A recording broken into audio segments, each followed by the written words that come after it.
Hey freaks, this is podcast number 60 for the 21st of February 2007.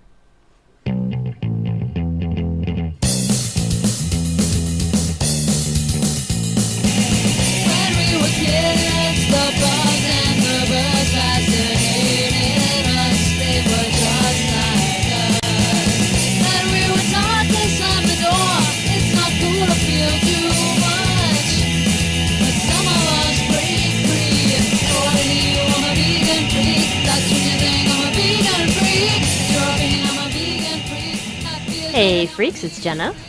And Bob. And Bob's doing something technical here. Okay. How was everyone out there in Vegan Freakland? They're probably well. I hope so. I was just thinking about the theme song. Sorry, I had to run across the room and grab something. I was just thinking about the theme song. We got 2 emails recently. One said, my God, I wish you would play the whole theme song all the way through at the beginning of the show. I love it. It's great. And we got another email that said, will you please get rid of the fucking theme song? We like the theme song. It's not going anywhere. It's our theme song. It's not going anywhere at all. It is tremendous and cool, and I love it. But it's just strange, you know, like the input you get. It's just whatever. And you know, when it comes down to it, this is our ship and we got to sail it. So we're going to sail it the way that we see fit. Yeah, right, of course.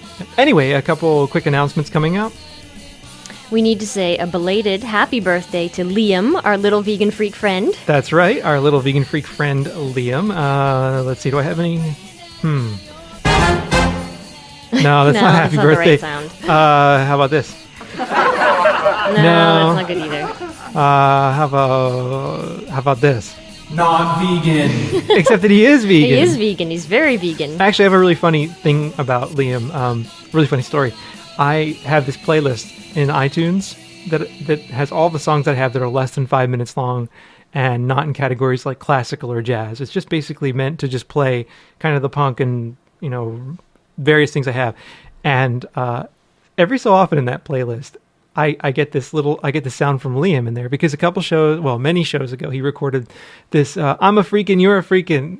Anyway, yeah. He recorded this stuff for us, and every so often that just comes up in the playlist, and I start laughing because it's really funny.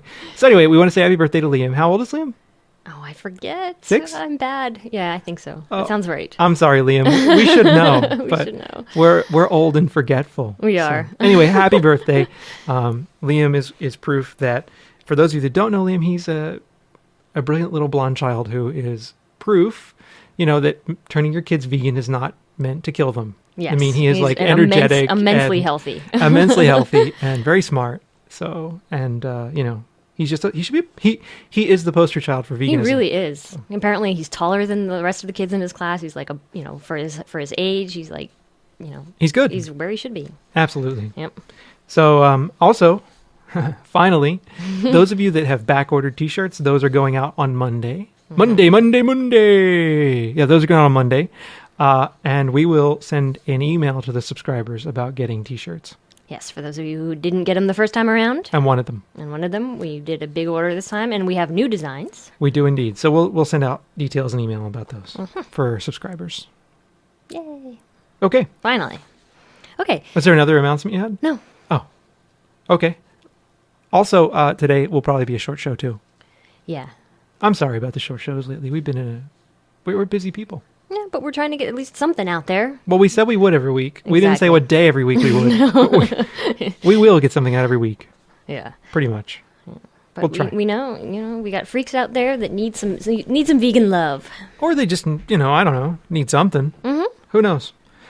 But one of the things I want to talk about that's kind of been kicking around in my head is this whole idea of vegetarianism and veganism. What did you just do? I don't know. I got staticky, apparently. Are you electric? Apparently. Woogie. I just played with my hair, and that made it staticky. Stop playing with your hair. I'm sorry. Stop. I won't Don't do be it bad. anymore. What? I won't do it anymore. Okay, good. I don't know. Probably we should ground the studio correctly. That would get rid of most of ground the house correctly. That's one of the problems. The house was built in 1850. I know. They didn't have electricity when they built the house. No. So, we're dealing with some very old electrical in the house. If you live around or near, just kidding. I want to talk about vegetarianism, and I want to talk about it because I kind of kicking around this idea, thinking about it in some interesting and critical ways. I want to talk about veganism, but I think vegetarianism is something I want to talk about because I know some of our audience are vegetarian. Some of you are thinking about going towards veganism, but you're not quite there yet. And I want to talk about why I think you need to be go vegan. Good. Why you need to go vegan. Why you need to become vegan. First off, I think that vegetarianism is really commendable. You know, I think if you're a vegetarian, and I'm talking about all of this not for health reasons, but for animal rights reasons, right? So if you have recognized that animals suffer and you want to make a difference in the lives of animals and you become a vegetarian, I think that's commendable. But I think if you really want to live that principle to its fullest extent possible and to its most rigorous extent possible, I think you need to get the products of exploitation off of your plate. I think that's really the first place you need to start. Mm-hmm. I think if you're going to be serious about animal rights, if you're going to be serious about living it in your life, the first place to begin is not by consuming the products that are directly the result of the torture of animals. Mm-hmm. Okay. I also think in a lot of ways that vegetarianism is based on what I think is an ancient notion of animal production. A lot of us don't have any idea what goes into the production of the things that we consume, right? It's kind of hidden from us. We just see the product itself. And I think for vegetarianism, ovo-lacto-vegetarianism, for example, and this is the way I was in the past, right? I used to assume that the animal products that I was consuming as an ovo-lacto-vegetarian, that those products were not responsible for the death of animals, right? You can take eggs from a chicken and the chicken doesn't die. Correct. You can take milk from a cow and the cow does not die. Mm-hmm. Whereas you take meat from an animal and the animal dies, Mm-hmm. right? It's a logic that is, on the face of it, sensible. Mm-hmm. But it's also wrong. Mm-hmm. And it's wrong because it's just untrue. The way in which production takes place today requires the death of these animals for the production to be profitable. For example, eggs are responsible for the death of chickens, right? Chickens are they're spent. They are productive machines, and they're cranking out these eggs, and it's just horrible for them. And when they're spent and they're killed, or they die. Also in the production of eggs, what do you do with all the male chicks? You gas them or you throw them in a dumpster, right? Mm-hmm. So all the male chicks are dying just for the production of eggs, right? It's a routine part of the production of eggs that male chicks are killed. And, the battery egg conditions are bad enough, but if you think you're eating free-range, omega-3 enhanced, quote-unquote, vegetarian eggs, right? You're not doing all that much better. And the reason you're not doing all that much better is because even in the kind of free-range operations or the non-battery cage operations, like the ones that HSUS was behind for the school campaign they were doing, even in those situations, the animals are debeaked, they're force molted, all of these things go on that still happen in the large-scale production. Mm-hmm. And the male chicks are still killed. Yeah. And, production is still what matters. Yeah, and I think people have this image is that, okay, these chickens are in these little coops with plenty of room, laying their eggs, and they're happy, and they just do it until their natural life, is done. That's so not the case. I mean, they are killed. If they stop being productive, they are killed. Mm-hmm. It's that simple. They don't just die, they are killed. Well, a lot of them die in the process because it's horrible on their bodies, but... I was writing my book. I'm working on, as many of you know, I'm working on a book, and I was working on that book the other day, talking about my experience in college, taking dairy production classes, and how enlightening that was to me about the whole process of creating dairy products, right, and of treating animals like productive units. Trying to maximize the profit on your productive unit, and then once the profit on that productive unit went down, you had to liquidate that productive unit. Right? Mm-hmm. I mean, that's the way we talked about it. Mm-hmm. We were learning to become managers. Stop picking at your nose ring. No wonder it's all red. Anyway. Sorry. We were to become managers of this resource, quote unquote resource, this productive resource. Milk is another thing. You think that animals aren't killed for milk, but dairy cattle, as soon as their production goes down, guess where they go? They're ground quote unquote beef. Liquidated. They go for ground beef. Yep. And think about, again, we have the problem of male calves. Male calves end up as veal. Right? So we have this situation in which when dairy cows are used up, they are slaughtered. The male calves, the bulls, right, mm-hmm. Which are naturally born out of this whole process, are sold for veal. Sometimes they're killed within 48 hours of when they're born, mm-hmm. Because of this whole process. So you often hear this kind of maxim or this idea that there's a little bit of veal in every glass of milk. And I like that idea. I mean, I don't like the idea that there is, but I like that notion of it because in order to have that glass of milk, there has to be the production of veal as well. So I think dairy cows are spent producing dairy and they die directly because of the fact that they're not able to produce more dairy. So in fact, if you think about it, the products that ovo-lacto vegetarians consume actually could even create more suffering than meat. I agree. I think it's worse. I think it's worse in a lot of ways too. I'm not saying you should eat meat, but I'm just saying that if you look at the long-term suffering involved in producing an egg, the long-term suffering involved in producing a glass of milk and cheese, everybody loves cheese. What the fuck? Anyway, so being a vegetarian for animal rights reasons makes no sense because you are really still consuming the products of animal exploitation. What do you think of that? Makes sense to me. Okay, that's another step through my logic here. The other thing is that I think a lot of vegetarians don't want to go vegan because they don't want to seem as extreme as us crazy vegans. I felt that way for a while as a vegetarian. I was like, oh, fuck the vegans. But if you think about it, which is what I ended up doing at some point in my life, there's no valid reason to be vegetarian if you care about animal rights. If you're going to live consistently, and if you're going to have a moral and ethical consistency, being a vegetarian for animal rights is completely illogical, given the way in which our productive system is structured. You cannot care about animal rights and pretend that being a vegetarian does something about it, because it doesn't. It's not consistent all the way through. It's not logical. Not at all. Okay, so veganism is really the only ethically consistent expression of abolitionism. It's the only way to show in your everyday life that you object to the exploitation and oppression of animals. And if you want to prove it, get that shit off your plate. Exactly. And get it off your body. Yep. Okay. Now, another thing I have here that I want to talk about as well. I mean, I made a little outline so I wouldn't lose my place. All the things I wanted to mention.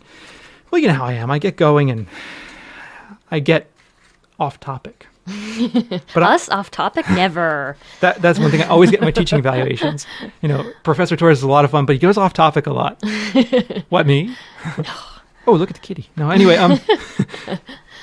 I think, I was just saying, I really think that being vegan matters as a moral and ethical principle because it's something you're living in your everyday life. It's a protest, in a sense.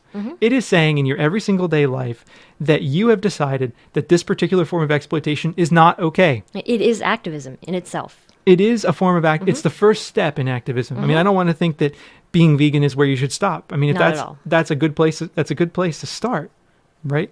But I think also that it is a lived daily protest in your every single day life. And this is why some of you were mad at me before for saying that I think Peter Singer's an asshole because he says, oh, eat cheese. No, it matters because sticking to veganism matters because you have to be consistent in your ethics, I feel like. So eating cheese on occasion is not okay. Veganism is something you do for the animals, but you also, in a sense, do it for yourself, right? It's an agreement with yourself about how you decide you're going to live in the world. And in a way, I feel like it's an affirmation of the kind of world that you want to see, right? I sound like a total hippie. It's like totally an affirmation of the way you want to see the world. But it is. It is an affirmation of the way you want to see the world. And I think what is interesting about it is for me, it's this affirmation about how I want to see the world that's unbreakable even in my own private moments. Like when no one's around and someone comes into your office and gives you a cupcake. And that that cupcake has dairy in it and eggs in it. And I could eat it and no one would know any better. But I don't. Do you know what I mean? Yep. And to me, it is something that it's about living your life on your terms. And it's about living your life in the way that you think you need to see the world to be. And I always think of it like this when students say to me, you're just one person. What the hell are you doing? Or anyone says that to me. And I think, I'm not going to stop racism tomorrow. I'm not going to stop sexism tomorrow. But that doesn't mean I should live as a racist or a sexist. I have to live in the world the way I want the world to be, in a sense. I have to try. It sounds so hippie, but I do have to try to be what I want to see the world become. And so I'm not going to stop racism and sexism tomorrow, but that doesn't mean that I should start telling racist and sexist jokes. You're sighing. No. Okay. No, I'm fine. So what I'm trying to say is that veganism is a way of living in the world that is consistent with rejecting speciesism. It's consistent with rejecting the exploitation of animals, unlike vegetarianism, which is not consistent with this notion. Of course. So vegetarianism just doesn't get you there. And the other point I want to make at the end here is that I hear people complain a lot about how difficult it is to go vegan. And I have some sympathy for that. Given our culture, we have this fucking horrendous standard American diet, and we're surrounded by really horrible food everywhere we go. So I understand that. We grew up eating meat. We grew up learning meat is okay. And a lot of us have these really weird associations with the meat we consume or have consumed, right? Mm-hmm. It may have been a comfort food to us growing up. But I think once you decide to do it, going vegan is easy. I think it's really simple. And I really think that it only takes 3 weeks for your taste to completely change. Mm-hmm. 3 weeks. 3 weeks. I really believe this. I have personal experience several times in my life that it only takes 3 weeks for your taste to change. And you can really tell the difference. You just have to give it 3 weeks. And so I feel like going vegan is not hard. I don't care if you live in the middle of nowhere. It is not hard. All you need are grains, legumes, produce, canned goods, and you can live as a vegan. You don't need fucking Whole Foods and their bullshit soy products. You don't need fake meat. You don't need fake meat. I mean, on occasion, is it helpful? Sure. But you don't need it. But even in our bumfuck town, regular old grocery store, not even the co-op or the health food store, right. You can get Boca products. You can get Morningstar Farm, which aren't all vegan, but one or two of them are, Absolutely. It's if you really jonesing, the vegan ones are better than nothing, I guess. Absolutely. So although they support a bad company, you shouldn't buy them anyway. But the point is that it's not hard to go vegan. And I think a lot of people, what you need to do is get it in your head that it's not difficult rather than it is difficult. Because it's not that hard. Not at all. I mean, for some people, it might be hard. Teenagers, for example, if you're living with your parents and you don't have control over the groceries and your parents are completely hostile to the idea, maybe it is hard in that situation. Mm-hmm. But if you live on your own or you're an adult, let's say this, you're an adult. Mm-hmm. If you're an adult and you have your own control over your own food, mm-hmm. It is not hard. Not at all. It is one of the easiest things I've done. Mm-hmm. It is one of the easiest changes I've made in my... It changed my life, and it's one of the easiest things I've ever done in my life in terms of a life change. It's easier than moving. I fucking hate moving. It's easier than moving. It's easier than learning a foreign language. Way easier. It's easier than learning how to type on a Dvorak keyboard. Yes. It's easier than reading Volume 1 of Capital by Karl Marx. Mm-hmm. That's fucking hard. Mm-hmm. I'm trying to think of other things. It's easy. It's easier than riding 100 miles on your bike. Mm-hmm. And riding 100 miles on your bike isn't all that hard. Mm-mm. So, I just feel like it's one of the... I'm just trying to make a case for veganism for the vegetarians out there. For the vegans out there, I apologize. But I want you also, for those of you that are out there who are vegans and think that I'm too hardcore sometimes, because I get that on occasion, that, maybe I expect too much of people. But I don't think it's expecting too much of people to ask that if you believe in an ethical principle, that you live that principle all the way through. Yes, even when no one's looking. Even when no one's looking, or even when it's inconvenient. Exactly. I mean, you know what? So you have to eat an iceberg lettuce salad when you're out with your friends. So you eat that, and you go home, and you have something else to eat later. It's one meal. Exactly. It's not going to kill you. The thing about I'm talking about Peter Singer, but he had that quote in Satya magazine where he said he wouldn't send back something with cheese on it. And you know what? I think you need to send something back with cheese on it. Yeah. It's not acceptable to me. I won't eat this. Send it back. Now, what if... I think of it like this. If someone were to accidentally serve me a human finger, would I eat it? No. But by Peter Singer's reasoning, if someone accidentally serves you a chicken, a piece of a chicken leg, you should eat it. Mm-hmm. I wouldn't eat a fucking human finger, and I wouldn't eat a fucking chicken leg. To me, these things are equivalent moral wrongs in a sense. Mm-hmm. And so I am living consistently through those things. And I'm not saying that people who aren't, I'm better than anybody or any of that shit, because that's what everyone reads into it. I'm not trying to say that. I'm just making a case for why people should try to live as consistently as possible with these things. Exactly. And one of the other things that comes up, this sort of leads into the next thing I want to talk about, is that people have 1,000,001 excuses as to why they cannot be vegan.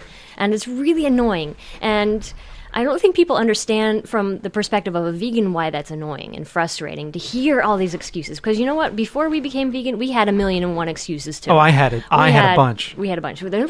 Now I look back and they're so stupid. I can't believe that people didn't kill me. I can't believe that vegans didn't just punch me in the fucking face and I would bring up some of the things I used to say. It's not necessary. I would miss the cream in my coffee. I could never have my coffee without cream. Yeah, exactly. And I would miss going out to eat and blah, blah, blah, blah, blah. And people come up with these grand excuses. And from our point of view, on the other side, it's absolutely ridiculous. Because you know what? Like we were just saying, if it really means something to you, if this is how you want to see the world, you just do it. You know, it is healthier for you. It is healthier for the animals. It is healthier for the planet. Mm-hmm. You know, it's like you just do it if it means something to you.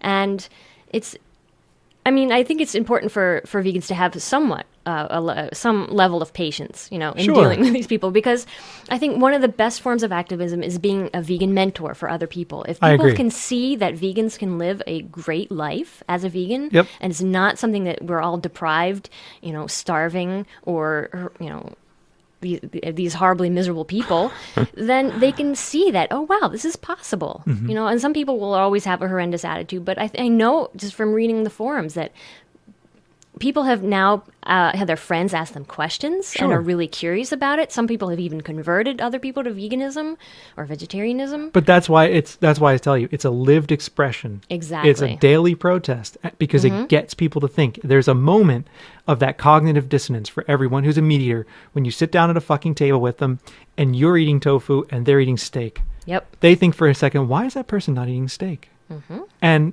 not everyone will think that, but some will. And that gets people thinking, and that's the first step. Yep. You're standing in. I mean, Carol Adams talks about this as the absent referent, right? You're standing in for the body of that animal at the table when you are eating as a vegan. I think that is so essential. Mm-hmm. That's why consistency matters so much. That's why sending back that piece of cheese matters so much. Because you're saying, no, this is not right. This is not okay. This is not acceptable. I will not have this shit on my plate. I will not have this because it is cruel, it is wrong, and it is ethically abhorrent. It is not food. And all, it is not vegan. Not vegan. Not vegan. Our fucking soundboard. I hate this thing. Right. It ruins the moment. It ruined the moment. I know. Motherfuckers. But you anyway. know, if you're mad, send an email to Soundbite. It's Black Cat System. Send an email to this guy and say, you're ruining my favorite podcast or whatever we are, my second favorite, or I hate the show but I can't stand the sound effects when they get fucked up. Send an email to this guy, will you? I've tried. I'm just gonna find one on Windows. That's what I'm gonna have to do. No, you can run Windows on this thing. I know, but it's like corrupting my Mac. It's but like, with its evil Microsoft like germs. Windows. It's like it would give your Mac crabs or something. Yeah, no shit. I don't know. But it's anyway, like ED for your Mac. Anyway, going back to the excuses, there are some excuses that annoy me more than others. Right? Okay. The first one being that one of the responses a lot to, you know, what you were just talking about vegetarianism is that, well, I can't be 100% vegan, so A, why should I try? Right. Or B, well then, you know, how does this mean anything? Well, no, you can't be. No one in this planet can be 100% vegan. Not unless you're dead. True. I mean, if you're dead, you're not eating anything, and you're in fact being consumed. This is true. But the important thing is there are some things that are absolutely possible to remove from your life. Mm-hmm. That is the things on your plate and the things on your body. And the things that you put on your body. That are possible or are not? They are, that are. Okay. The thing, you don't have to eat them. That's right. You don't have to wear them. Right. Okay? And this is possible. These are things that you can control. Yep. Okay? And you can buy a shampoo that doesn't have any animal products in it. You can buy a non-leather coat. Yep. You can buy non-wool sweater. Yep. You know, you don't have to eat cheese at all. Nope. Okay? There are some things that we cannot control, like tires. Yep. And those are the areas where you're like, well, shit. You know, I have to drive because I have to make, you know, go to work, and I have to earn a paycheck in order to do things like, you know, Vegan Freak Radio. So these are the things that you say, okay, well, those are the gray areas. There's some areas that aren't gray at all. I agree. Yep. So you do what you can in the other areas, but there's these just like non-negotiable things. Well, I agree with you. We live in a world, I mean, I use the example of white supremacy, right? We live in a world that is structured in white supremacy. And if you live in the West, right?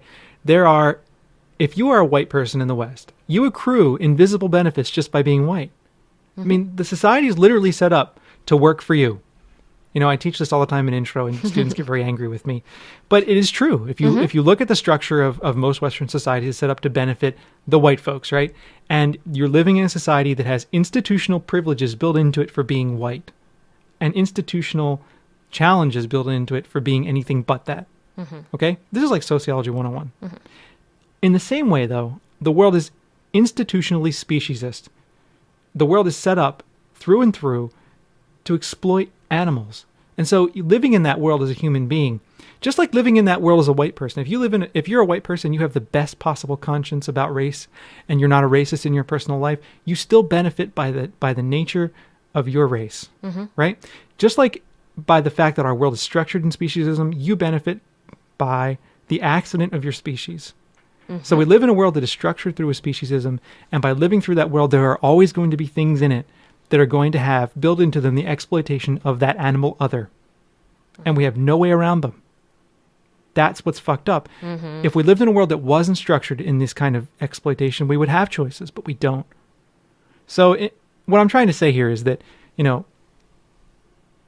those gray areas, in a sense, come from that. They come from the fact that our world is structured in this kind of exploitation. Right. And if we're ever to solve this problem, we have to get it at the root. And being veganism is where you start. I agree. Because that gets at that root. It strikes right at the root. It is radical. It is. And I don't mean it's radical like, oh, cool, radical, groovy, Is that Freedom Rock? Turn it up, radical. Sorry, I'm dating myself. I don't know how old our audience is. I mean, some of them are quite young. Yeah. But by the way, you should not be listening to Vegan Freak Radio unless you are over 18 years of age. Thank you. No, it is radical in the sense that, I mean, the root of the idea of the root of radical is root, in Latin. Yeah, It's about getting to the root. It's radix, I think. I mean, I'm sure. Please don't send me emails. I know, I can go look it up. If I'm wrong, I'm wrong. I'll go look it up. But I'm pretty sure, that it deals with getting at the roots. And so that's why I'm saying this is a radical notion. It's radical because it addresses the roots of the problem. Yes.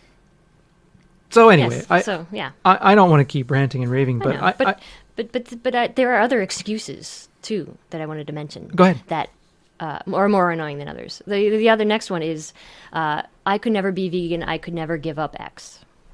Yeah. You could. You could. It sounds immensely impossible to imagine your life without X. Sure, but you know what? If you stopped eating it today, you could do without it. You really can. Because we do it. Yep. I mean, I've done it many times. Yeah, we've done it. We said, okay, I could never live without cream in our coffee. You know what? We're still alive.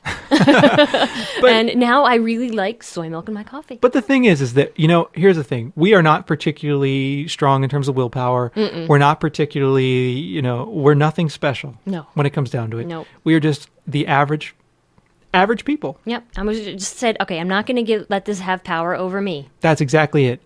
You can't let it have power over you. Yep, because if you say, oh, well, okay, I'll give it up for a week, but then, I'm going to have one as a reward. No, because you're giving that power. And vegan. It's odd vegan. It's odd vegan. And we talk about this in our book, Yes. If you give yourself little bits of it, it still has that power over you. It does indeed. And we know that food is an immensely emotional thing for a lot of people because, indeed. like you were saying, people have emotional attachments to it because of what they did in their childhood, to smells, that kind of thing. And, food is one of those things that we have this kind of weird, excuse me, sorry, a weird psychological attachment to as well. Yeah, exactly. Or weird, I don't want to say weird, but it's not weird. We form connections. Understandable. Sure. We form connections. Yeah. Let me see if this works. Not vegan. Okay. There we go. Okay. All right. How about this? It's a little loud. That's okay. Okay, I'm sorry. So so there's these things, and the last excuse that I wanted to mention that sort of annoys me from being on this side of veganism is it's too expensive or inconvenient. Oh. And that's just wrong. Well, okay, let's qualify that judgment. Okay. Sure, there are frustrations as a vegan. There are. And we share them all the time on the forums. People gripe back and forth about some of the frustrations, and this is understandable. Can I have some of your water? Yeah, sure. Rock. Right. But if you know what to do with your meals, and if you know how to prepare ahead of time, then you lessen all of these things. You do. Greatly. You do. I mean, it ends up where, you're going to have some frustrating moments, and it usually has to do with other people being annoying. That's true. Again, I think 3 weeks. In 3 weeks, you can learn how to be a pretty resourceful vegan if you put your mind to it. Exactly. And you can learn to make quick vegan meals. Yep. You take some beans, you mix it with some salsa, and you either put it on rice or you stick it in a burrito. Yep. You know, that's a quick, easy meal. Steamed broccoli on the side? Fuck yeah. It's quick and it's healthy. That's a meal. Yeah. And it's good. It's very tasty. You know, and you can add to it if you want. And you know, I recently heard Neil Barnard, who's written a bunch of books on vegan diets, that that he has a very simplistic taste, and I don't think that everyone has to do this, but that sometimes when he is in a hurry and he has nothing to eat and he's in a place where he can't get a lot to eat, he'll go to the store and buy a can of garbanzo beans and just eat those. Now, I don't think that's optimal. No. In terms of in terms of nutrition, it's fine. Yeah. In terms of taste, it's not optimal. No. You at least put some salt and pepper on there, you know. Or well, there's salt. Canned beans are full of salt. Well, okay, so you put some like chili powder on there. Okay, well, fine, but I mean, you know, but really, it can be that simple sometimes. It can be. You know? Yeah, and I think people forget about the grocery store. If you're out somewhere and you're out with your friends and you have, you know, they want to go to an Omni restaurant and there's nothing for you to eat and you've tried to convince the kitchen to make you something that's vegan and they haven't, go to the grocery store afterwards and just pick up some fruit, pick up some produce, pick up a quick meal. Better yet, I mean, if you have friends and they're hesitant about veganism, have them over for a vegan meal. Yeah, cook them some vegan food. It's not hard to cook vegan food. No, good vegan food. Not at all. I actually prefer it because, you know, you don't have to worry about is the fish, well, I don't know, is the steak done enough? Am I going to get E. coli and die? You know, I guess you could say that you might get it from the spinach, but still, you don't really have to think about it. You don't have to worry about your cutting boards getting contaminated with weird salmonella bacteria. Exactly. Yeah. You can eat everything while you're cooking. Yeah, exactly. So. You can put the raw things, the things that you use to touch the raw vegetables on the things you use to cook vegetables. Exactly. So. Well, I don't know. I think though that we do need to be tolerant of the frustrations because we were there once. We were there once, and we live in a culture that, in fact, you know, wants to make things easy for us. And so from that perspective, it does look a lot like it's frustrating. It does. But I think, though, I mean, this is the point I raised on the forums when we were talking to someone about these issues. I think, though, that the convenience that's raised by the different foods that we can consume in like fast food and all that shit, it's a false economy. Mm-hmm. You're saving 15 or 20 minutes here and there, but you're actually slowly killing yourself. Mm-hmm. Yep. That's what I think. Yeah, it's taken years off your life. Taking years off your life, indeed. You sound weak. I'm sorry. I'm probably not talking loud enough. I don't know. Or is it my wonky knob? I don't know. Now I'm better. All right. Yeah. Anyway, I just got to talk more directly into the microphone. It could be my knob. Okay. But anyway, yes. And we recognize, like I just said, that there are frustrations. And like I said, mostly having to do with social situations more than anything. Yep. But other people can be really idiotic. But they can't. But I mean, I take my department colleagues, for example. Uh-huh. They are very supportive of my veganism. Very supportive. Mm-hmm. When we go places, they make sure that I have vegan food. Mm-hmm. When I go over to people's houses, they make sure that there's something vegan. They are very considerate and very thoughtful of veganism. And at first, I think they thought it was weird. But they're just, they just got there. You know, and I thanked one of my colleagues once for being so supportive. And she said, look, it's what we do. We're your friends. Mm-hmm. And that's the way I feel. It's like that simple. It's what people should do. They're your friends. They should recognize that it's important to you. Mm-hmm. And if your friends are cocks, you need to tell them. Yeah, just lay it on the line. Look, this is important to me, and I would appreciate a little bit more support. And you might think it's weird, but, you know, go along with this with me. Let's see where it goes. Yep. You know? So, I don't know. I want to say one final thing before we move on. Right, we should move on. We really should, because I thought the whole show would be this. We ended up rambling on. Well, but these things are important. So. I think they are important, and I apologize to the vegans out there, because a lot of you are like, yeah. Yeah, but I think it's important for vegans to hear this too and remind themselves why it's important. Could be. Because, you know, when you're vegan, you need to stay vegan. Yep. You know? Don't make me forget my point. Okay, got it. Go ahead. Sorry. I was trying to remember my point. Okay. You're right, we do need to stay vegan. What I want to say to anyone out there who's not vegan, or anyone who is vegan who we have offended, I know that for vegetarians, if you're listening to this, it may be something that you find personally offensive or annoying or upsetting. You may think, who the hell is this random fuck on the internet telling me what I should be doing with my life? I mean, who the hell is he? Why is he so morally superior? And what the hell does he know anyway? And you know what? I don't know that much. I'm not morally superior. I'm just another guy doing what I think is right and trying to convince other people to do the same thing. But what I want to ask you, I want to ask a favor of you. If this makes you upset or bothers you, I want you to think about why. You know, why does it bother you?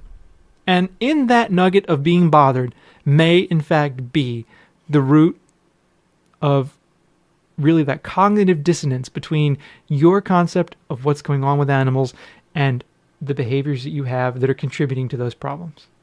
That's what I'm trying to say, is that if you're angry, it may be, in fact, your own head trying to reconcile itself with what I think are contradictory behaviors. Mm-hmm. I think that happens a lot. If people come back to me and tell me, you made me mad, but I thought about it. That's all I want to say. Okay. I think that's a good place to end. You agree? I agree. All right. I agree. And yeah, we're not trying to sound like, oh, we're annoyed with all of you people and, go to hell.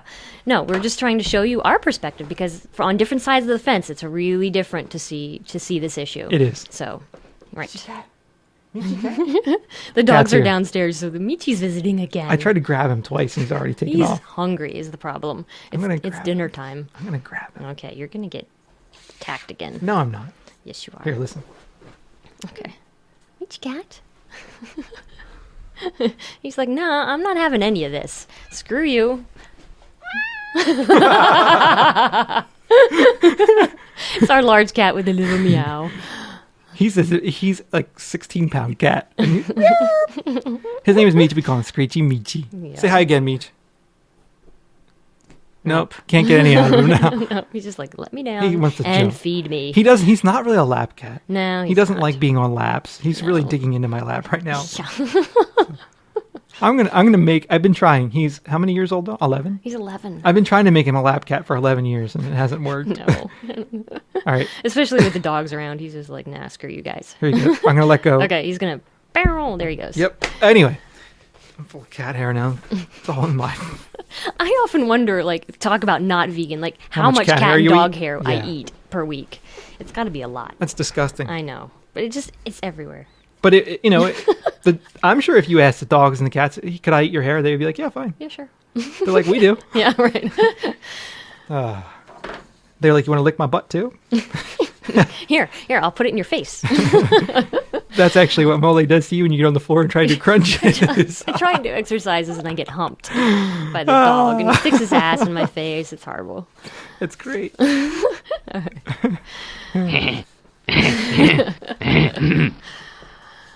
right. We've got some voicemails finally this week. We've been behind.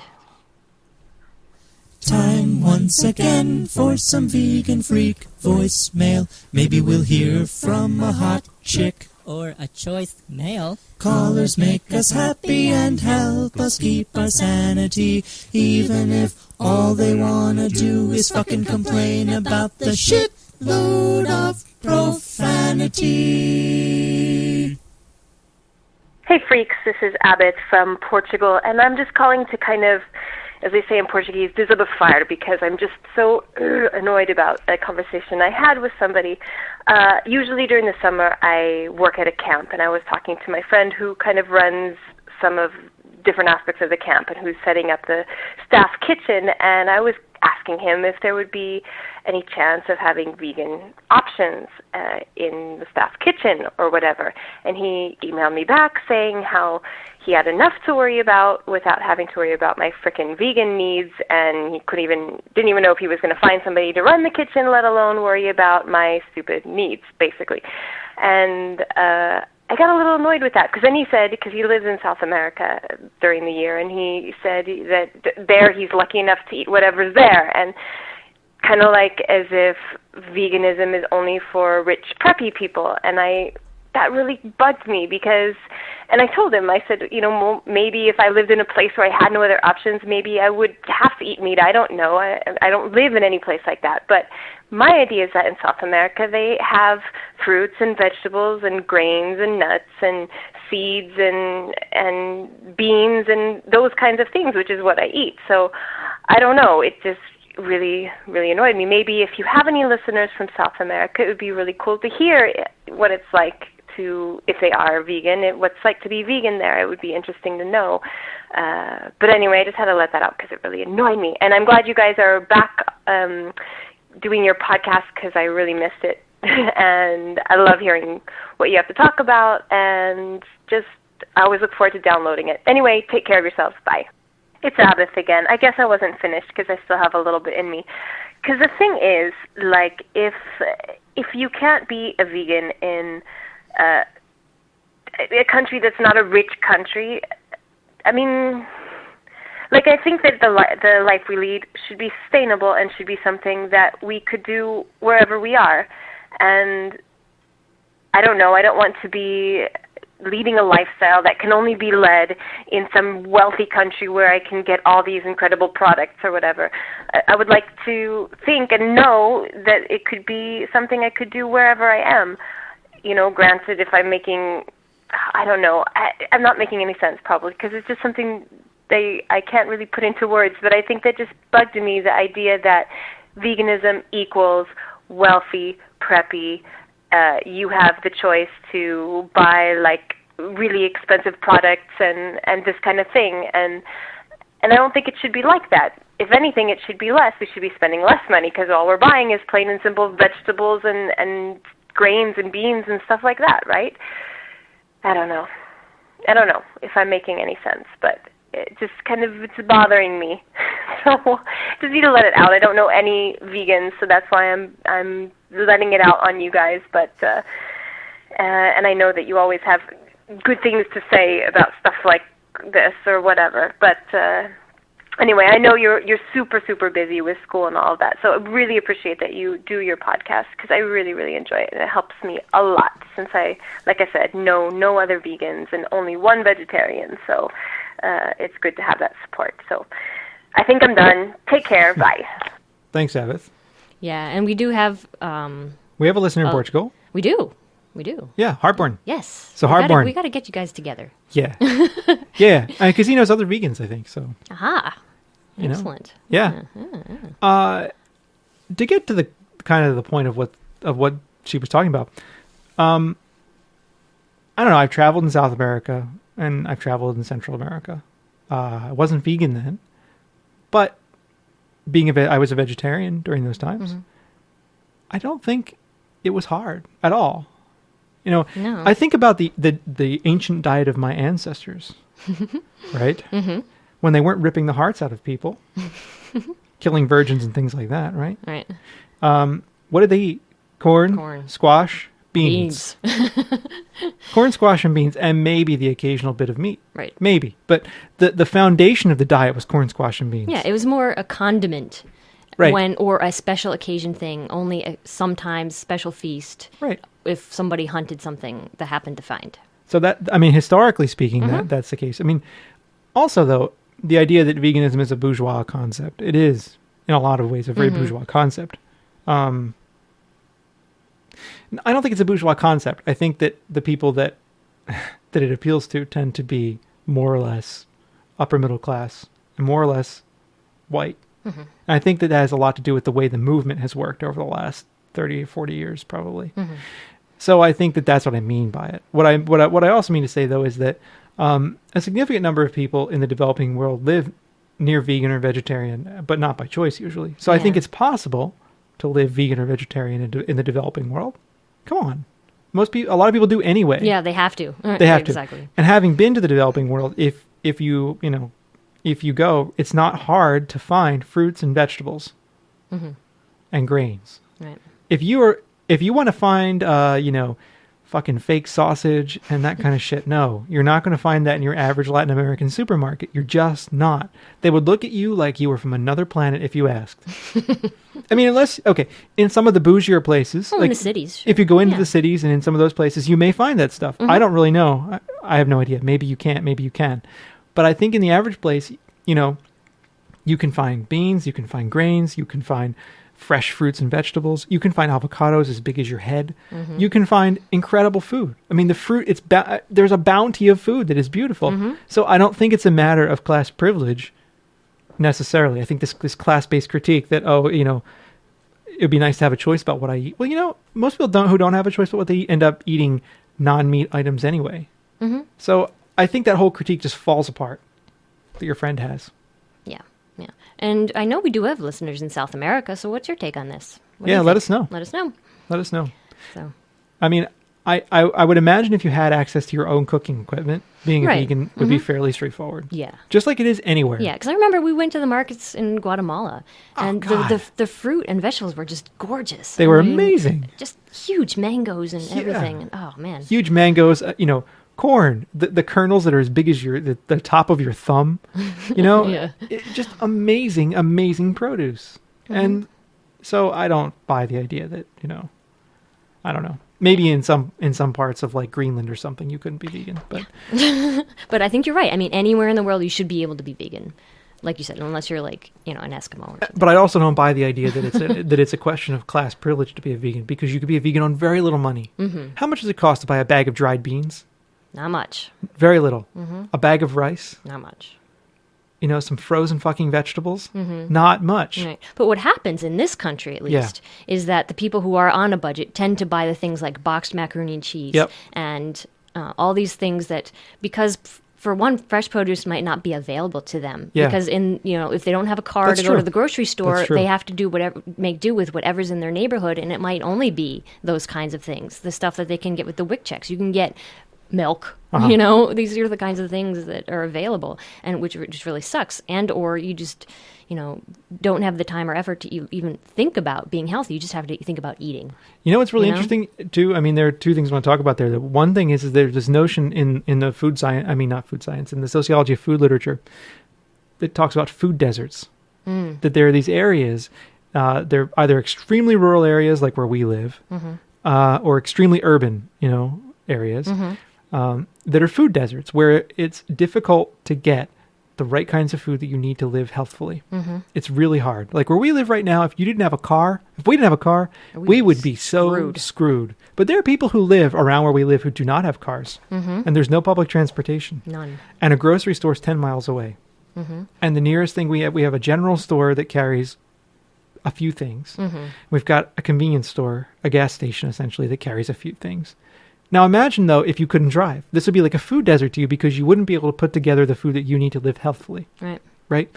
So the food desert is an interesting concept, because you find them in rural areas and you find them in inner cities where the big supermarket chains have left, and where you've got corner shops, these little tiny corner stores selling groceries. So you have the same situation in both places where it's impossible to get the right kind of nutrients, to have access to it. So that's one thing that drives this kind of class question. There was nothing I was going to talk about, but I forget. I don't know. I mean, yeah, in a sense, we are very lucky, you and I, that we can choose what we want to eat. Oh, I remember what I want to talk about as well. We were talking about the issue of people who are in poverty, and buying the kinds of food that they buy, and a lot of that is linked to educational understandings of what counts as good food. Yeah. And if you look, this is another thing we talk about in Social 101 as well, is that if you look at education and you look at health, these two things are linked together, not only linked together because of the access to goods, but they're linked together because of the educational components of knowing what makes good food, of what makes a healthy choice. And if people aren't educated about what makes good healthy choices, even if those choices are inexpensive, they're going to choose things that could not be good for them. And this is one of the outcomes of not having a thorough educational system. True. And one of the wages of poverty. Yeah, and of the propaganda that goes into the schools. What do they say? They tell you meat and milk is good for you. But it's absurd. Meat and milk are not good for you, not in any way, shape, or form. All right, let's move on. Okay. Uh-oh. Hey, Bob and Jenna. Uh-oh. Hey, Bob and Jenna, it's Elizabeth, and I'm calling you guys from Brussels, Belgium. I'm currently a student studying abroad there. And I just want to say, first off, thank you guys so much for everything that you are doing with your podcast and with your blog and everything like that. I've been following you guys since about last November, and you guys have been hugely instrumental in my transition from vegetarianism to veganism. I've been vegetarian for about a year and a half, and vegan since about yesterday, actually. I've been living almost completely vegan since I got here to Belgium. But I opened up the fridge yesterday, saw a package of cheese that I'd bought, and said, okay, enough is enough. The cheese is gone in the garbage, and I'm done. So thank you so much for everything that you've been doing to give advice and to push towards becoming vegan, because it really helped me and helped keep me, moving in the right direction, definitely. And also help keep me from getting homesick. So thank you guys for that. I've been listening to you guys since I got here, and it really helps me kind of feel like I have a link to home. But I do have a question.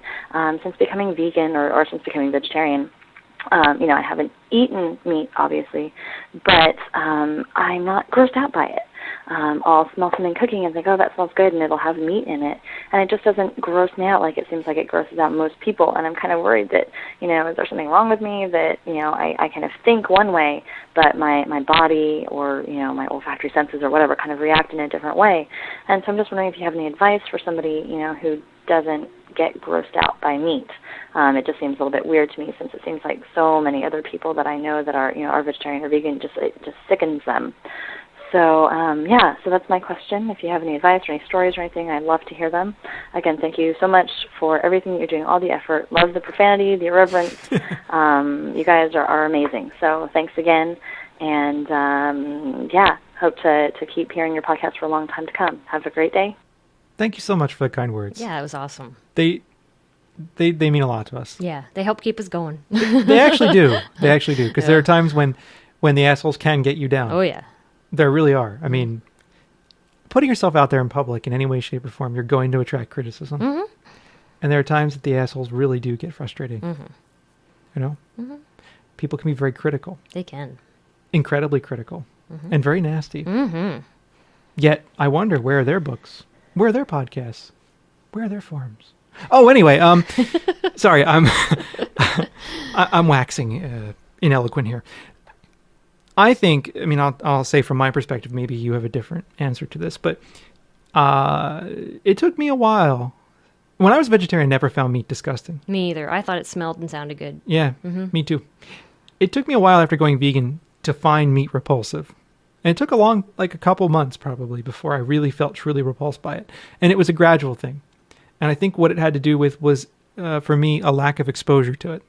I wasn't around it much. I didn't see it much. And I became kind of more entrenched in my veganism. And so after a while, it really did become disgusting to me. But I think if you're around it a lot, and you're exposed to it a lot, I don't know. I don't know. What do you think? Yeah, I think, yeah, you should give it a little while since you just became vegan. And I do think being vegan as opposed to being vegetarian grosses you out more for some reason. Like you were saying earlier, I was a vegetarian. I thought, oh, that chicken sandwich looks good. Yeah. And now I think, oh my God, that chicken sandwich looks absolutely horrendous. Yeah. I see commercials on TV and I'm like, they're gross. Oh God, and thank God we have TiVo. Yeah. We can fast forward through them. But then again, I do have heard of some, vegans who are never repulsed by meat. Yeah. And it just may be that you're one of those people. It could be. As long as you can say, that doesn't look to me, I'm going to eat it. Well, as long as you can make that, But here's the other thing. One of the things that started to gross me out about it was making the connection between, earlier I talked about how, no, I didn't talk about it. I was writing about it, about how we don't see the connections between what we consume and kind of what went into what we consume. So most of us, most people go out to the store and buy a steak and they don't think, oh, dead animal. They don't think, cow hung up by its hind legs and throat slit. No, they don't think that. Mm-hmm. But as a vegan, I started to think that. Mm-hmm. And every time I saw steak, I would think about that. Yeah. So that's what got me into that place, I think, of being repulsed by it. And I think that's true. You have to make that connection. Yep. And one way to make that connection is to watch some gory videos. Uh-huh. Watch Earthling. Have you watched Earthlings? You haven't. I mean, our listeners out there. Earthlings is a movie that is worth watching. If you're on the fence, it's worth watching. Mm-hmm. If you need to be steeled in your resolve as a vegan, it's worth watching. It is, however, painful. It is nauseating. It is angering. It's frustrating. It's fucking horrible. But that's the kind of movie that will give you those linkages in your head. That's true. Yep. I think that is extremely important. You see a steak, you think cow, and you think all the suffering that cow went through. Yep. If you keep doing that, you will be grossed out by it. That's what I think did it for me. For example, on our campus at school, sometimes in the afternoon when I'm leaving, it's near time for dinner, and you can smell like this kind of grilling hamburger smell, right? Mm-hmm. And when we first got there, I actually never minded it. I never really liked hamburgers that much when, I didn't miss hamburgers when I was a vegetarian or, clearly being a vegan, I don't. But it was a smell that never really bothered me. You know, I would smell it and think, oh, that smells kind of okay, right? Given my whole history of cookouts and all that stuff, never bothered me much. But then as I became vegan, that smell became more and more kind of vile to me in a way. Like I smell it now and I think, ew, that's like a dead cow cooking on that burger, on that grill right now. So that is a decaying piece of flesh being carbonized. Destined to rot in some fucking meat eater's colon. Oh, I know. Now when our neighbors cook on the grill, I have to shut the windows. Yeah. It's disgusting.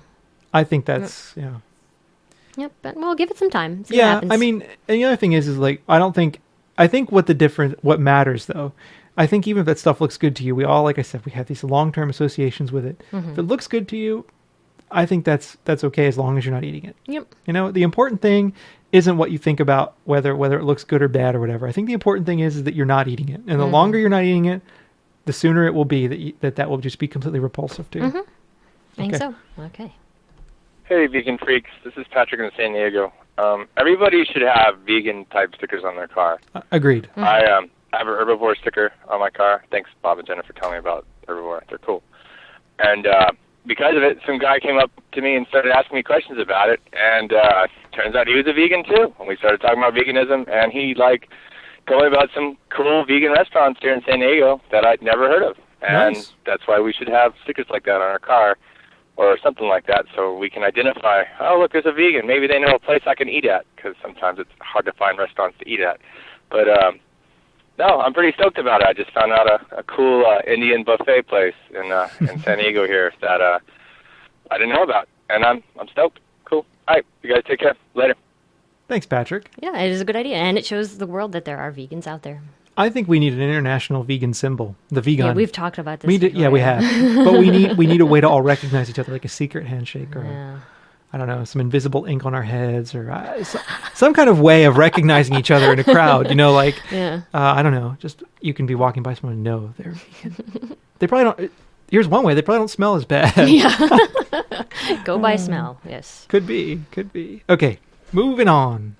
Hi, Bob and Jenna. This is Sean from Washington. I had called in a little bit ago and told one of your users to use Medi-Air to get rid of the bad odor in their house. And I'm kind of new to veganism, so I'm just still getting down some of the ingredients. And so I thought I'd better double check. And sure enough, this might not be considered vegan. I'm not sure. No. It's got listed on the ingredients something called polysorbate 20. And I just loaded my mini iPod with the vegan A to Z list and noticed that polysorbate's on there. Oh, shit. But polysorbate 20 isn't. I'm not sure what the difference is or if there is a difference, but I wanted to let you and your users, or your listeners, know that this could possibly be not vegan. So I don't want people out there buying it if it's got something in it, some animal product in it or animal tested product. So anyway, it does have polysorbate 20. I'm not sure what that is. If I find out, I'll let you guys know. Thanks, guys. Bye. Thanks. I did look up polysorbates in our A to Z, our paper version and the PETA version of it. So what are they? From what they said, polysorbates, period, are derived from fatty acids of animals. Not vegan. No, it's not. They're definitely not vegan. So for what it looked like, this is one of those things that's definitely not vegan. Oh. Which sucks. I mean, I'm guessing all the polysorbate, because I've seen polysorbate 80 and 60 or whatever, but I'm guessing 20 is also lumped into that category. Well, but to make sure, yes, this is what we always recommend. If you're not sure, write to the company. Indeed. Ask them. There you go. And they won't always get back to you, but they might, so. It helps if you're abusive in the email. Dear fucking company, I hate you. Please tell me. Fuck off. No, it does not help. Works for me. No, it never does. I'm not usually abusive, actually, like that. I'm usually very nice. And then if it doesn't work, I get abusive. Let's see if this works. I'm vegan. Why doesn't that fucking work? I don't know. All the other things work. But does this work? The internets. That works.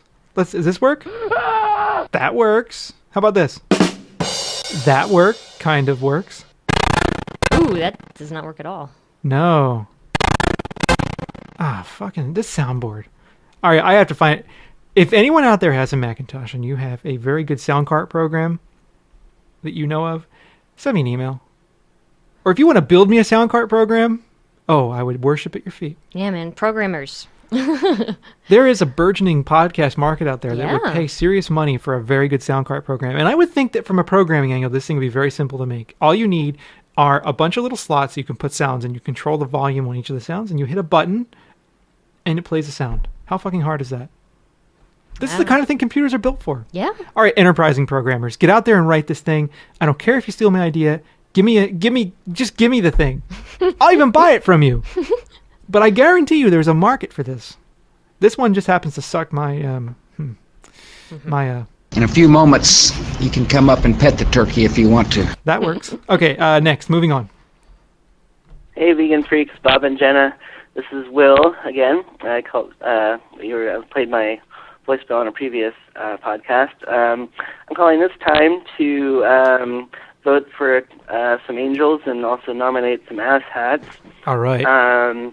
I think Gary Francione deserves the Angel Award. I'm now an abolitionist myself. Something I think should have been obvious to me to begin with, but I think it took Gary to really fine-tune some of the very basic concepts of the argument and philosophy. And so I think he deserves the Angel Award for that. Also, I happen to know personally one of my friends, Randy. He deserves the Angel Award too because he's been the one behind the scenes helping Gary develop his website, and now it's been getting like 800 hits a day. And nice. He's been just putting endless hours upon hours of his own time into developing the website, getting the slideshows and all that ready to go, and so I think he deserves an Angel Award for that. As far as the asshats go, I'm getting sick and tired of all the ex-vegans that I run into at Whole Foods. Ex-vegans. The ones that the cashiers or work at Whole Foods, and they say they tried it, and they say it's too hard, or they got too tired, or whatever, and just spend their lifetime preaching to everybody about confirming everyone's suspicion that veganism is so hard and like it's this monumental task that is impossible. So I think they deserve the asshat award. I agree. And also, I thought you might be interested to know that I'm organizing a book discussion on your Vegan Freaks book. So it is getting read over here in the Bay Area, and it should. Also, kind of partially inspired. Sorry, I got cut off for the other message. Partially inspired by your book, I kind of think that most of the things about being vegan are really easy. Finding your food, your clothing, your shampoo, all that. Once you figure out where to get it, it's a piece of cake, but piece of vegan cake. But one of the things that kind of keeps coming up are the social aspects of being vegan. So I'm also organizing a group to meet and talk about the social aspects of being vegan. And we already met once, and it was a big success. I thought everyone got a chance to rant and rave and share their success stories and give helpful hints on ways to cope with it. So I highly suggest it. If you got other vegans and vegetarians in your area, you can get together and talk about the social aspects of being vegan. I think it's a really helpful thing to keep that fire alive and keep in touch with each other that way. Anyway, just sharing some ideas, and keep up the podcast. It's an awesome podcast. I love it. Take care. Bye. Thanks, Will. Yeah, and thank you for all your work. That is a great idea. It is a tremendous idea. Getting vegans together, and vegans always love to eat. So get together, eat, talk, hang out, commiserate, share stories, share ideas. I mean, I think that's a really important part, though, of remaining a sane vegan, because being a vegan is not hard. He's completely right. Yep. The day-to-day stuff being a vegan is not hard. Sometimes it's difficult if you live with other vegans, or with other people who aren't cool with veganism. That can be difficult. And it's nice to provide that kind of support. And anybody can do that. And we really appreciate you organizing a reading group on our book, although it kind of freaks me out a little. No, I go back and look at that book and I think, oh shit, I would change this and this and this and this and this and that and this and probably that and that too. Well, that's what second editions are for. And a second edition will be forthcoming at some point. Yes, who knows? But sometime soon, hopefully. Yes. Yeah. But anyway, Will, awesome. I really appreciate it. And your Angel and Asshats nominations are perfect. Definitely. The ex-vegans, I mean... Oh, yeah. Especially the ones that work at Whole Foods. Like you said. Yep. So they're frustrating. They can be very frustrating indeed. Oh yeah. So, but yeah, I don't know what's up with the ex-vegans. I mean, I wonder why they would leave veganism. I don't know. I think a lot of people just do it and they don't eat correctly. And then so they feel horrendous. And then they're like, oh, this diet is horrible. Nobody could do this. Yep. Well, no, you got to eat well. You do have to eat well. you have to make sure you're getting vitamins. And exactly. I mean, and eating like not the same thing all the time and not only eating potatoes and, you know. And cupcakes. Yeah. So, you got to eat a well-rounded diet. You do. So I think that has something to do with, for a lot of people, making it untenable. I mean, exactly. they just don't eat correctly. And there are great books out there like Becoming Vegan. We'll tell you what you need to do to become a healthy vegan. It is not rocket science. No. I hate that cliche. How about this? It's not complex social theory. There you go. See, that's better. It's not, though. It really is not. It's pretty straightforward. It is. So, thank you so much for that, Will. And as always, if there's any way we can support those kinds of efforts that you're doing on the ground there, let us know. I mean, anybody out there, if there's anything you're doing and we can support it, you should let us know. Yep. Because I really believe in supporting people who are in their own context doing everyday things in terms of helping to support the abolition of animal exploitation, in terms of promoting veganism. If there's something we can do to help you, you let us know. Yes. Because I think it's really important that we begin building genuine connections and networks out there. I agree. So good job, Will. All right. And I agree with your angels. I agree with your assets. Absolutely. Cool. And if anybody else has any more angels and assets, don't forget, send us an email or send us another voicemail. That's right. So, was there anything else? I think that's it. We said we were going to be a quick show, and here we are over an hour. You know, I get guess us rambling, and I guess the whole thing about the vegetarians. I guess we had more to say than we thought. Yeah. So. This is why we're professors. Our poor students have to listen to us all the time. They do. There are times I've walked into class and I have a Post-it note in my hand, one of the small ones. And students say, "What's that?" And I say, "It's my lecture outline." And it is. I have 2 or 3 points in there I want to cover, but it just happens to be I could speak about each point for 20 minutes. There you go. So, so as always, you can contact us various ways. Podcast at veganfreak.com. 267-295-1944. Put that on your refrigerator door. Oh, also a change in the commenting system. We are now going to put a link to our forums on every show, and you can go to the forums, even if you're not registered, and post comments. About the podcast. About the podcast. Yes. Everything else, all the other forums, if you're not registered, no, sorry. But if you want to comment about the podcast, the place to go is to the forums. And you can comment there. Even if you're unregistered. Yes. You follow me? Yes. You'll see. Yes. There'll be a link. So podcast.veganfreak.com is where you can find our website show notes and all the back editions of Vegan Freak Radio, all 59 of them. What else? That's about it. Cool. So that's all we have for this week. We will be back again next week, and hang in there. Send us some emails and voicemails. And, when we don't play your voicemails, we don't play your we will. We're just... Yeah, we've got a backlog, so we'll get there. We'll get there. And that's the thing about us. We might not do it right away, but we'll do it. We'll eventually get it. We'll eventually get there. Yeah. I mean, yeah. Oh, also, Dino's book is a little delayed, but will be out. Yes, shortly. So keep your eye out for that. We're we're a 2-person team here, and we're cranking as fast as we can. So that's it. All right, I better turn this up, and we can bye.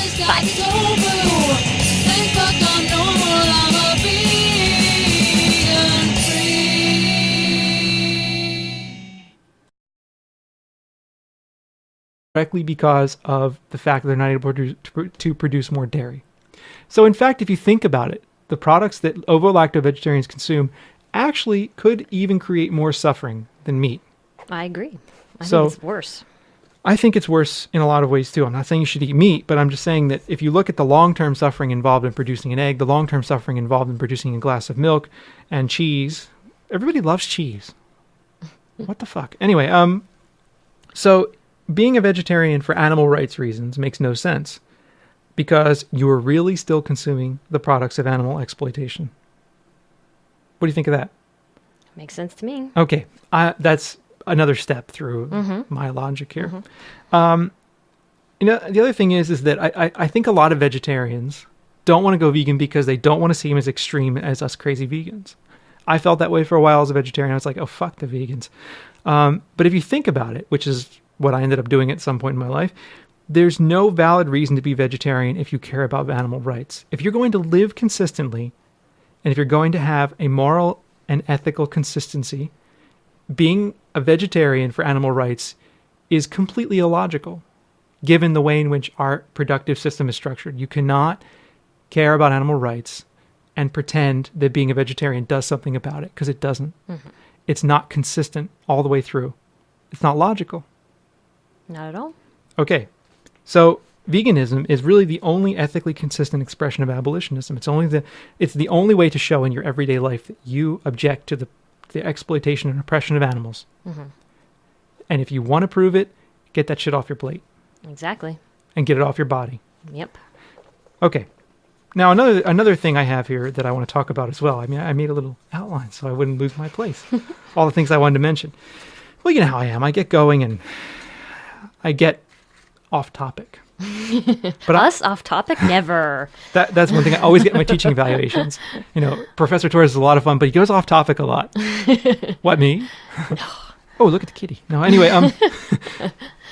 I think, I was just saying, I really think that being vegan matters as a moral and ethical principle, because it's something you're living in your everyday life. It's a protest, in a sense. Mm-hmm. Audience are vegetarian. Mm-hmm. Some of you are thinking about going towards veganism, but you're not quite there yet.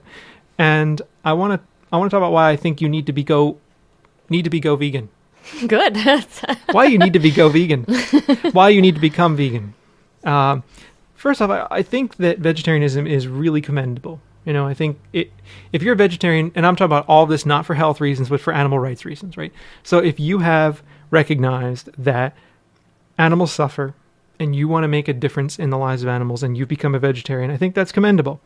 But I think if you really want to live that principle to its fullest extent possible and to its most rigorous extent possible, I think you need to get the products of exploitation off of your plate. I think that's really the first place you need to start. Mm-hmm. I think if you're going to be serious about animal rights, if you're going to be serious about living it in your life, the first place to begin is not by consuming the products that are directly the result of the torture of animals. Mm-hmm. Okay. I also think in a lot of ways that vegetarianism is based on what I think is an ancient notion of animal production. A lot of us don't have any idea what goes into the production of the things that we consume, right? It's kind of hidden from us. We just see the product itself.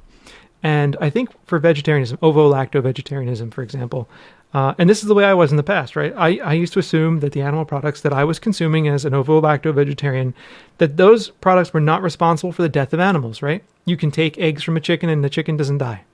Correct. You can take milk from a cow and the cow does not die. Mm-hmm. Whereas you take meat from an animal and the animal dies, mm-hmm. right? It's a logic that is, on the face of it, sensible.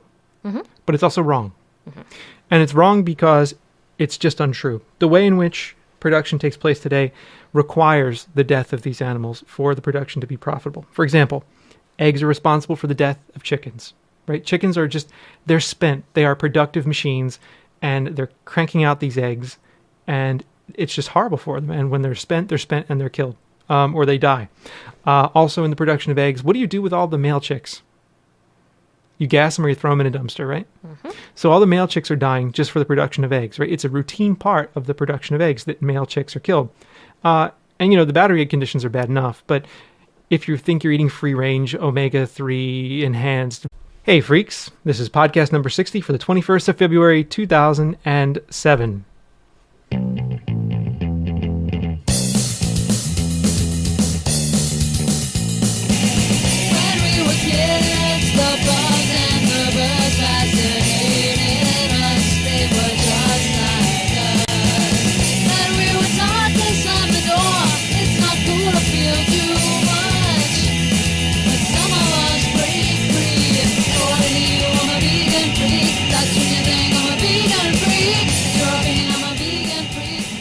Hey, freaks, it's Jenna. And Bob. And Bob's doing something technical here. Okay. How was everyone out there in Vegan Freakland? They're probably well. I hope so. I was just thinking about the theme song. Sorry, I had to run across the room and grab something. I was just thinking about the theme song. We got 2 emails recently. One said, "My God, I wish you would play the whole theme song all the way through at the beginning of the show. I love it. It's great." And we got another email that said, "Will you please get rid of the fucking theme song?" We like the theme song. It's not going anywhere. It's our theme song. It's not going anywhere at all. It is tremendous and cool, and I love it. But But it's just strange, like the input you get. It's just whatever. And when it comes down to it, this is our ship and we got to sail it. So we're going to sail it the way that we see fit. Right, of course. Anyway, a couple quick announcements coming out. We need to say a belated happy birthday to Liam, our little vegan freak friend. That's right, our little vegan freak friend, Liam. Let's see, do I have any? No, that's not happy birthday. That's not the right sound. How about this? No, that's not good either. How about this? Not vegan. Except that he is vegan. He is vegan. He's very vegan. Actually, I have a really funny thing about Liam. Really funny story. I have this playlist in iTunes that has all the songs that I have that are less than 5 minutes long and not in categories like classical or jazz. It's just basically meant to just play kind of the punk and, various things I have. And every so often in that playlist, I get this sound from Liam in there because many shows ago, he recorded this, I'm a freakin', you're a freakin'. Anyway, He recorded this stuff for us, and every so often that just comes up in the playlist, and I start laughing because it's really funny. So anyway, we want to say happy birthday to Liam. How old is Liam? Oh, I forget. 6? I'm bad. Yeah, I think so. That sounds right. I'm sorry, Liam. We should know. We should know. We're old and forgetful. We are. Anyway, happy birthday. Liam is proof that, for those of you that don't know Liam, he's a brilliant little blonde child who is proof, that turning your kids vegan is not meant to kill them. Yes. I mean, he is like energetic. Immensely healthy. Immensely healthy and very smart. So, and, he is the poster child for veganism. He really is. Apparently he's taller than the rest of the kids in his class. He's like for his age, he's like, he's good. He's where he should be. Absolutely. Yep. So, also, finally, those of you that have back-ordered t-shirts, those are going out on Monday. Mm-hmm. Monday. Yeah, those are going out on Monday. And we will send an email to the subscribers about getting t-shirts. Yes, for those of you who didn't get them the first time around. And wanted them. We did a big order this time, and we have new designs. We do indeed. So we'll send out details and email about those for subscribers. Yay. Okay. Finally. Okay. Was there another announcement you had? No. Oh. Okay. Also, today will probably be a short show, too. Yeah. I'm sorry about the short shows lately. We're busy people. Yeah, but we're trying to get at least something out there. Well, we said we would every week. Exactly. We didn't say what day every week we would. No. We will get something out every week. Yeah. Pretty much. Yeah. But we'll try. We know, we got freaks out there that need some vegan love. Or they just, I don't know, need something. Mm-hmm. Who knows? But one of the things I want to talk about that's kind of been kicking around in my head is this whole idea of vegetarianism and veganism. What did you just do? I don't know. I got staticky, apparently. Are you electric? Apparently. Woogie. I just played with my hair, and that made it staticky. Stop playing with your hair. I'm sorry. Stop. I won't Don't do be it bad. anymore. What? I won't do it anymore. Okay, good. I don't know. Probably we should ground the studio correctly. That would get rid of most of ground the house correctly. That's one of the problems. The house was built in 1850. I know. They didn't have electricity when they built the house. No. So, we're dealing with some very old electrical in the house. If you live around or near, just kidding. I want to talk about vegetarianism, and I want to talk about it because I kind of kicking around this idea, thinking about it in some interesting and critical ways. I want to talk about veganism, but I think vegetarianism is something I want to talk about because I know some of our quote unquote vegetarian eggs, right? You're not doing all that much better, and the reason you're not doing all that much better is because even in the kind of free range operations or the non-battery cage operations, like the ones that HSUS was behind for the school campaign they were doing, even in those situations, the animals are debeaked, they're force molted, all of these things go on that still happen in the large scale production. Mm-hmm. And the male chicks are still killed. Yeah. And, production is still what matters. Yeah, and I think people have this image is that, okay, these chickens are in these little coops with plenty of room, laying their eggs, and they're happy, and they just do it until their natural life, is done. That's so not the case. I mean, they are killed. If they stop being productive, they are killed. Mm-hmm. It's that simple. They don't just die, they are killed. Well, a lot of them die in the process because it's horrible on their bodies, but... I was writing my book. I'm working on, as many of you know, I'm working on a book, and I was working on that book the other day, talking about my experience in college, taking dairy production classes, and how enlightening that was to me about the whole process of creating dairy products, right, and of treating animals like productive units, trying to maximize the profit on your productive unit. And then once the profit on that productive unit went down, you had to liquidate that productive unit, right? I mean, that's the way we talked about it. We were learning to become managers. Stop picking at your nose ring. No wonder it's all red. Anyway. Sorry.